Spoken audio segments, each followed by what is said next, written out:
जी, अस्सलाम वालेकुम। देश और परदेश के तमाम देखने वाले, सुनने वाले, चाहने वाले दोस्तों को प्यार भरा सलाम। मैं हूँ अदील एहसान और आज फिर आपकी ईमेल्स के साथ आपकी खिदमत में हाज़िर हूँ। और सबसे पहली ईमेल जो है ये है जी काशिफ़ साहब की, और काशिफ़ साहब लिख रहे हैं, अस्सलाम वालेकुम, आई नीड सम इन्फॉर्मेशन और you can say it, I need advice. Actually, me, my wife, and three kids want to move from KSA to Canada or Portugal for second passport or nationalities. I need advice from you. Which is better for us to move? Let me tell you about my condition. I am working as a computer desktop engineer in आगे शहर का नाम लिखा है with salary package around Saudi riyal लिखे इन्होंने 9,000. We have three boys, first 13 years, second 9 years, and third 5 years. My education is BCS, 2 year from Karachi, Pakistan. My age 45 years and wife age 38. Now please advise us which country we should move for better future and passport. देखिए sir, जैसे माशाल्लाह आपका computer desktop engineering का experience है, तो my first advice तो यही होगी कि अगर आपका कोई कनाडा का सिलसिला बनता हो और अगर आपको कोई अच्छी जॉब मिलती हो वहाँ पे, तो फर्स्ट ऑप्शन पे तो मैं कनाडा रखूँगा, क्योंकि कनाडा जो है, अमेरिका और कनाडा ये लैंड ऑफ अपॉर्चुनिटीज़ है। पुर्तगाल में अगर आप कंपेयर करें जो जॉब की सिचुएशन है, प्रोफेशनल्स के लिए खैर काफ़ी स्पेस है आज भी, लेकिन अगर आप कंपेयर करते हैं कनाडा को और पुर्तगाल को, तो फिर ऑफ कोर्स मैं कनाडा की बात करूँगा। तो Canada should be your first priority. और अगर इन एनी केस आपको कनाडा जाने में कोई प्रॉब्लम है और अगर आप आसानी से पुर्तगाल आ सकते हैं, तो ये जो बच्चे की आपने एज लिखी है यहाँ पे 13 ईयर्स, तो इस बच्चे को जो है स्कूल में एडमिशन की बेस पे ये 7वीं या 8वीं क्लास का स्टूडेंट होगा, बेटा है या बेटी है आपकी, तो इसकी वजह से आर्टिकल 92 में इसको भी पहला residence card school admission base पे मिल जाएगा, और उस कार्ड की वजह से पेरेंट्स को जो है आर्टिकल 122 में पेरेंट्स को भी रेजिडेंस कार्ड बड़ी आसानी से मिल जाएंगे। और अगर आप कनाडा में जॉब के साथ जा रहे हैं तो ऑफ कोर्स वहाँ पे भी आपके लिए आसानी होगी। मुझे कनाडा की बहुत ज़्यादा इन्फॉर्मेशन तो नहीं है, लेकिन अगर आप बगैर किसी डॉक्यूमेंट्स के या जैसे मोस्टली हमारे लोग जो हैं वो किसी भी वीज़ा पर जाके आगे कोई असाइलम वगैरह या इस तरह के कोई मामलात वहाँ पे जाके करते हैं, तो सुनने में यही आता है कि वहाँ पे भी लोग जो हैं वो बहुत ज़्यादा पैसे मांगते हैं। कोई 10,000 मांग रहा है, कोई 15,000 मांग रहा है। ये मैं कैनेडियन डॉलर्स की बात कर रहा हूँ, जो कि एक्चुअली तो रॉन्ग है, लेकिन जहाँ पे भी हमारी कम्युनिटी होगी तो हमारी कम्युनिटी में कुछ आपको पता है लोग ऐसे मौजूद हैं जो हर 2 नंबर काम को बिज़नेस बना लेते हैं। तो बहरहाल ये सर आपके लिए छोटी सी एडवाइस है। आई होप आपके लिए यूज़फुल होगी। अगली ईमेल की तरफ चलते हैं जी। अगली ईमेल है जी चेतन साहब की। चेतन पाटिल लिखते हैं जी, आई हैव गॉट इम्प्रेगो फुंदू letter by company receive me 552 on monthly basis by IEFP, so I want to go to India, stay there 5 months. Do you think any problem at passport time?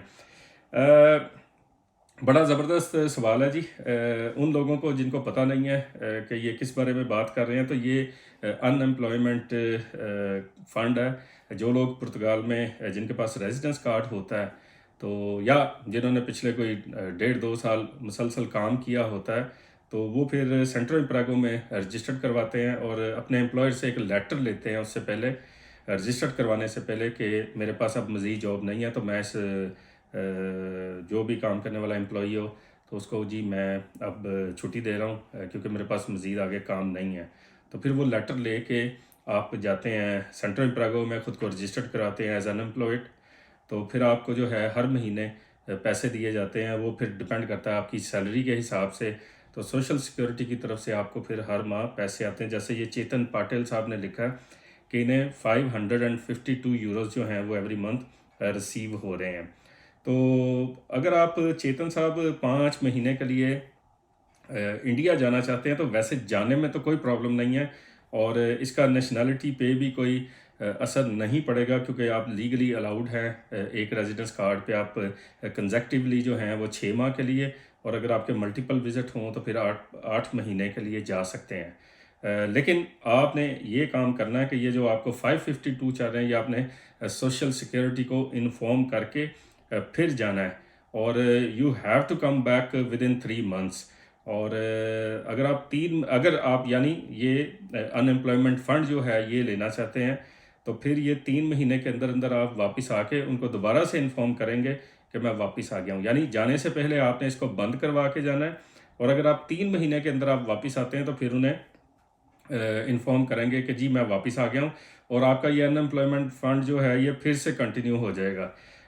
लेकिन अगर आप बता के नहीं जाएंगे तो बाय लॉ ये इलीगल है, और दुनिया खैर बहुत कुछ करती है इसमें भी। तो लेकिन मैं आपको यही कहूँगा कि जो भी कानून के हिसाब से अलाउड है आप वही करें। लेकिन पासपोर्ट का सर इससे कुछ लेना देना नहीं है, ना आपके अनएम्प्लॉयमेंट फ़ंड का और ना आपका हॉलीडे पे इंडिया जाने का। आगे है जी, सैयद उमैर साहब हैं, पूरा नाम नहीं ले रहा इनका। ये लिख रहे हैं, I would like to process Portuguese immigration and required your support for process. Sir सवाल पूछिए सर, सवाल प्लीज़। जो भी दोस्त ईमेल लिखते हैं पूरी अपनी डिटेल लिखा करें कि आप किस किस्म की इन्फॉर्मेशन चाहते हैं। तो इन्होंने भी एक लाइन में सिर्फ ये अपना सवाल लिख के ख़त्म कर दिया है। तो अगली ईमेल जो है जी अकबर ख़ान साहब की है। ये लिख रहे हैं, इस्लाम सर पहले भी ईमेल की थी, उसका आपने जवाब दिया इसी वीक, उसके लिए बहुत बहुत शुक्रिया। जिसमें मैंने आपको बताया था कि मेरे फ्रेंड ने 34 लाख में वर्क परमिट लिया है, लेबर का, खेती बाड़ी का, जिसका 7 लाख उसने एडवांस दे दिया है। सर ये क्लियर कर दें, क्या पुर्तगाल से सीजनल लेबर वर्क परमिट निकलते भी हैं फॉर पाकिस्तानी लोगों के लिए, या कि ये बिल्कुल सारा फ्रॉड है? अगर कोई निकलता है वर्क परमिट लेबर के लिए, ख़ास तौर पर पाकिस्तानी कम्युनिटी के लिए, तो कैसे निकलता है? निकला भी है या नहीं? इधर पाकिस्तान में हर दूसरा एजेंट पुर्तगाल लेबर वर्क परमिट सेल कर रहा है। तफसील से जवाब दीजिएगा ताकि मसला सब के लिए क्लियर हो जाए एंड लोग इन एजेंट माफिया से बच सकें। बहुत बहुत शुक्रिया आपका अकबर खान साहब। बड़ा ये जो करंट सिचुएशन चल रही है उस हिसाब से बड़ा आपका समझ लें इम्पोर्टेंट क्वेश्चन है। मैं समझ सकता हूँ, क्योंकि हमें हर दूसरा बंदा जो है वो हमारे ग्रुप पाकिस्तानी इन पुर्तगाल में पोस्ट कर रहा होता है कि जी हमें ये वर्क परमिट देख के बताएं ये जेन्युइन है।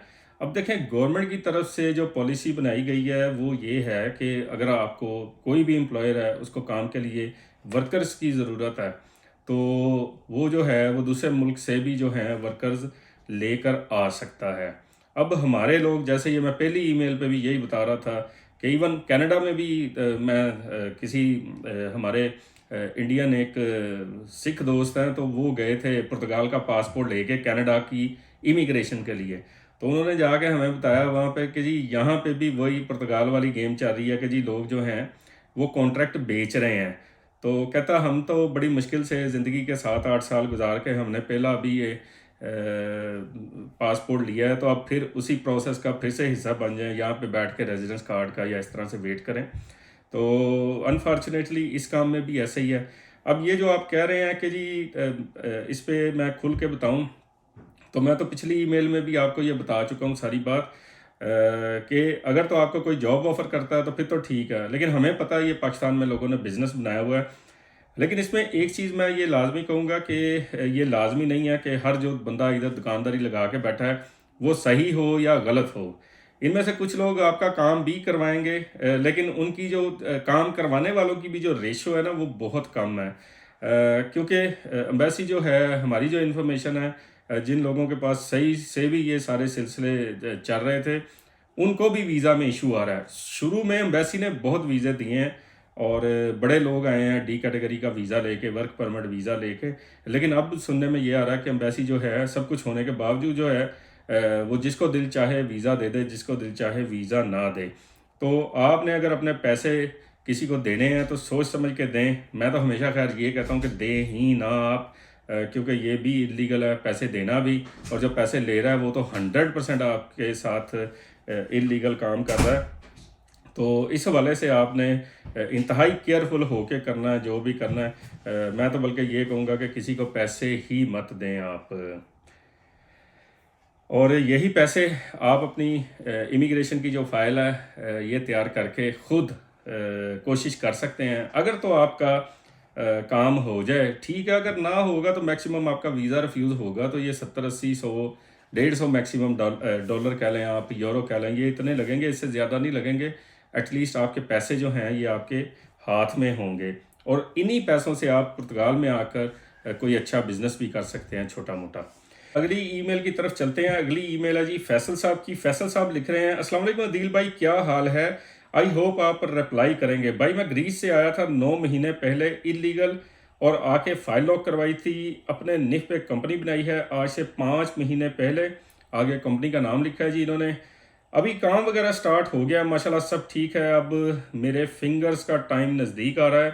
लेकिन कुछ लोग कहते हैं कंपनी बंद कर दो, नहीं तो तुम्हारा टीआरसी कार्ड 1 साल या उससे ज़्यादा लेट हो जाएगा। अदील भाई प्लीज़ इंफॉर्मेशन दे, क्या करूं? क्योंकि 8 साल से आउट ऑफ कंट्री हूं, पाकिस्तान जाने को दिल भी बहुत करता है। लेकिन अब क्या करूं समझ नहीं आ रही। Please contact me.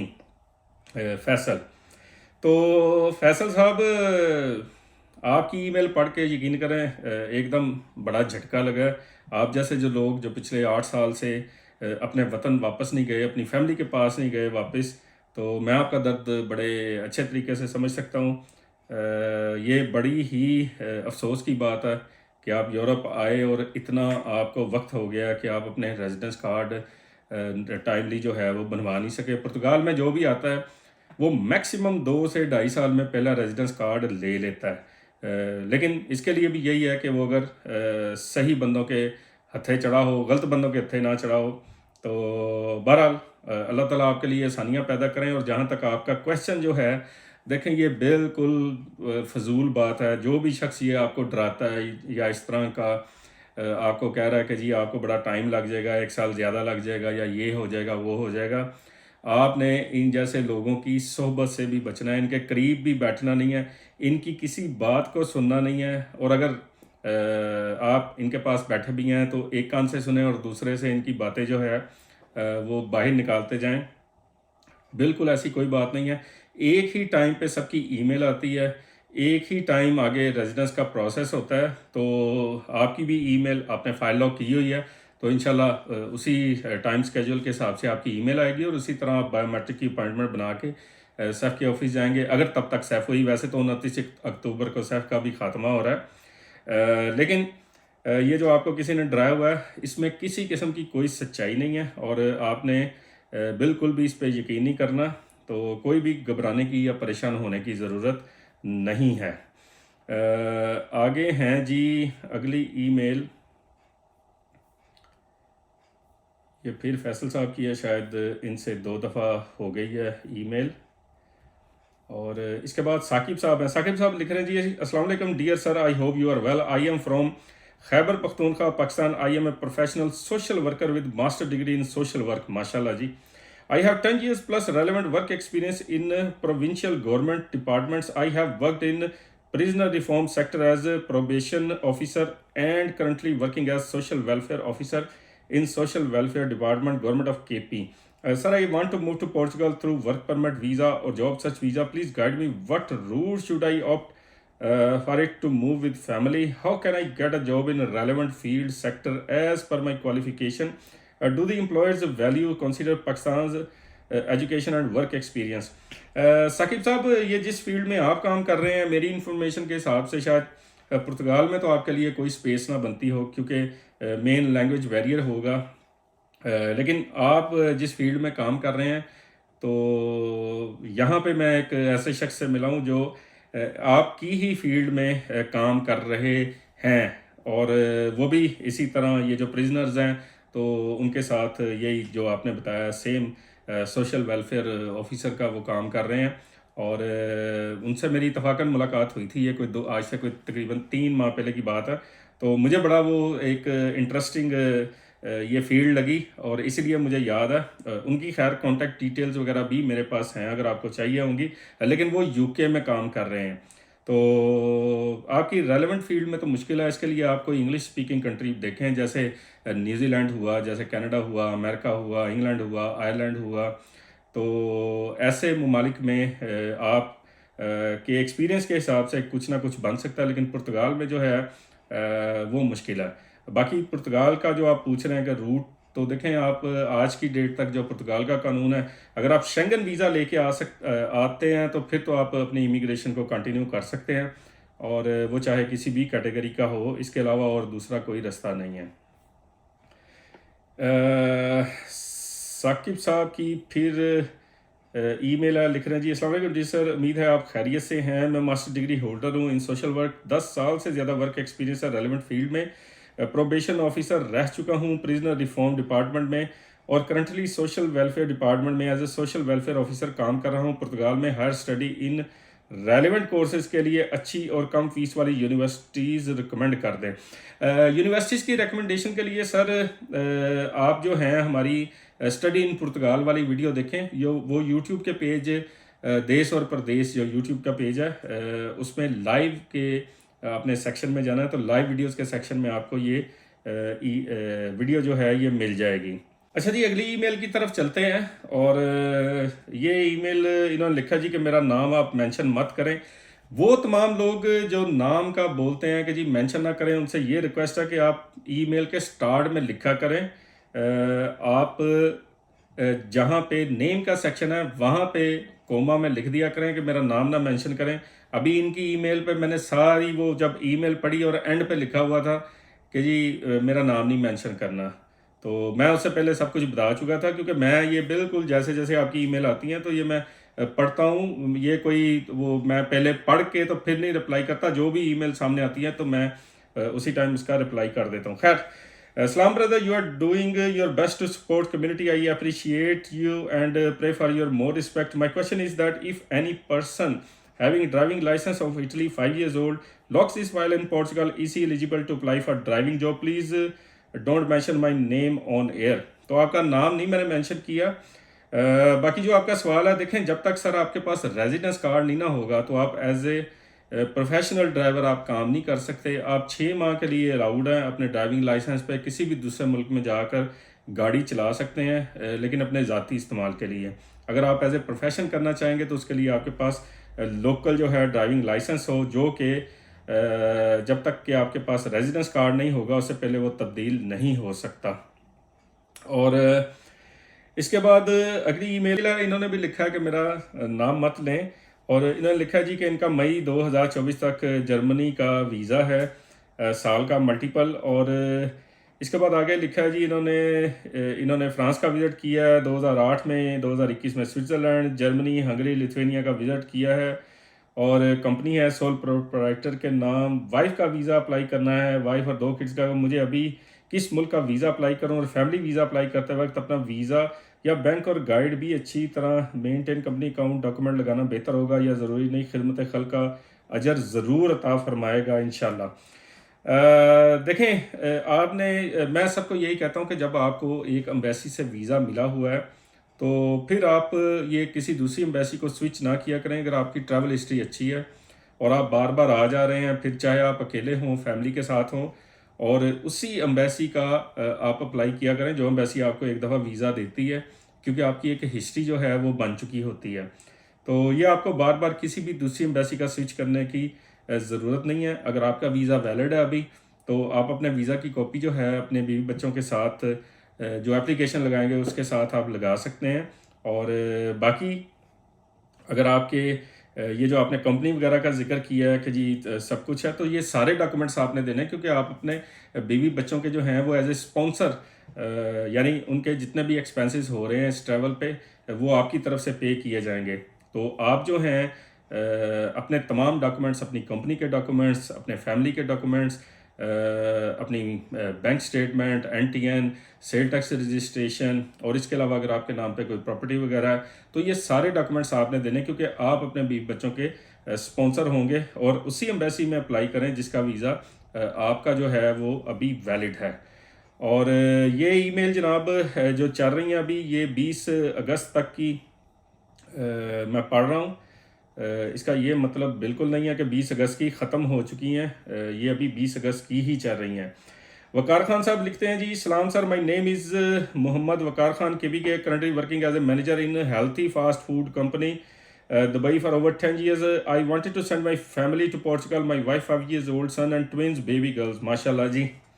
With a lot of efforts and countless attempts for Schengen visa, I finally managed to have gotten the appointment for them for Netherlands. My wife is a housewife. Would you recommend any additional documents to be attached with her visa application long apart from the routine documents? Would she be able to get a visa along with her children? She owns a house worth 6-7 million in Islamabad. Her bank statement is 2.1 million, but her source of income is me only. Is that a right move to apply for her and children visit visa without me? Please guide and advise me if any. Jazakallah. देखें sir, बेहतर तो ये है वैसे, अगर मुझसे पूछें इसका ऑनेस्ट रिप्लाई तो मैं यही कहूँगा कि पहले आप ख़ुद कोशिश करें। अगर वो काम वगैरह नहीं कर रही, वो हाउसवाइफ हैं, और अगर आप खुद ले सकते हैं वीज़ा, तो उसके बाद जो है फिर आप जॉइंटली जो है वो अप्लाई कर सकते हैं, कोशिश कर सकते हैं। बाकी कोशिश करने में कोई हर्ज नहीं है, लेकिन इसका एक तो देखें रीज़न ये भी हो सकती है कि अगर आप वीज़ा अप्लाई, आपकी वाइफ जो हैं वो वीज़ा अप्लाई कर रही हैं, बच्चे अप्लाई कर रहे हैं, तो आप इसलिए भी साथ नहीं जा सकते क्योंकि ज़ाहिर है आप उन्हें सपोर्ट कर रहे हैं, तो ये रीज़न बन सकती है। बाकी ये बिल्कुल टोटली अप टू यू है, और कि आप क्या करना चाहते हैं, क्योंकि ये चांस ही है वीज़ा देना ना देना, ये 100% ये एम्बेसी के ही, यानी ये उन्होंने ही करना है जो भी करना है इस पर।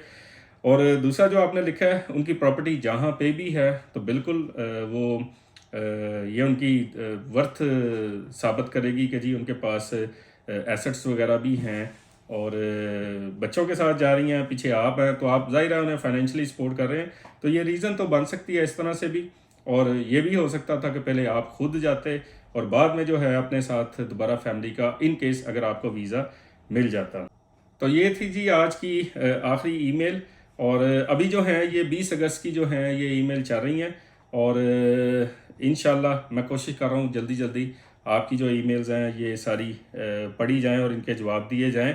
और लेकिन तादाद इतनी ज़्यादा है कि मैं हर रोज़ कोशिश करता हूँ जितनी कम हो तो उससे डबल जो हैं वो मज़ीद आ जाती हैं। तो बहरहाल अच्छा भी लगता है देख के, और आप सबकी मेहरबानी और शुक्रिया कि आप इस काबिल समझते हैं कि आप धड़ाधड़ जो हैं वो ईमेल भेज रहे हैं और उसके जवाब का इंतज़ार कर रहे हैं।